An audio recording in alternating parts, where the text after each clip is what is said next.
तर नमस्कार मंडळी, आजचे आहे 6 डिसेंबर आणि आत्ता मी रात्री 11:30 ते 12 वाजता हा व्हिडिओ अपलोड करत आहे आणि तुम्हाला येणार आहे 7 डिसेंबरला, कारण की मी खूप उशिरापर्यंत अपलोड करत आहे व्हिडिओ.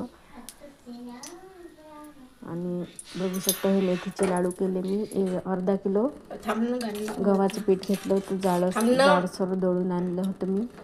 आणि हे मेथी 4 दिवसाच्या आधी हे भाजून घेतली, नंतर मग भिजू घातली होती तुपामध्ये, गाईच्या तुपात भिजू घातली होती 3-4 दिवस. आणि त्याच्यामुळे त्याचा कडूपणा जास्त लागत नाही मेथीचा, म्हणून भिजू घालायला लागते. आणि ते मेथीचा गुण तर असतोच तिच्यात, तो गुण कडू काही सोडत नाही ती.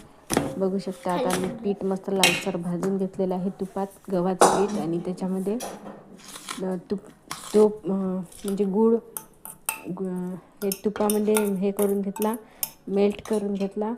आणि त्याचा पाक वगैरे काही करायचा नाही, आणि असं मस्त त्याच्यामध्ये मिक्स करून घ्यायचा आणि असे लाडू बांधून घ्यायचे.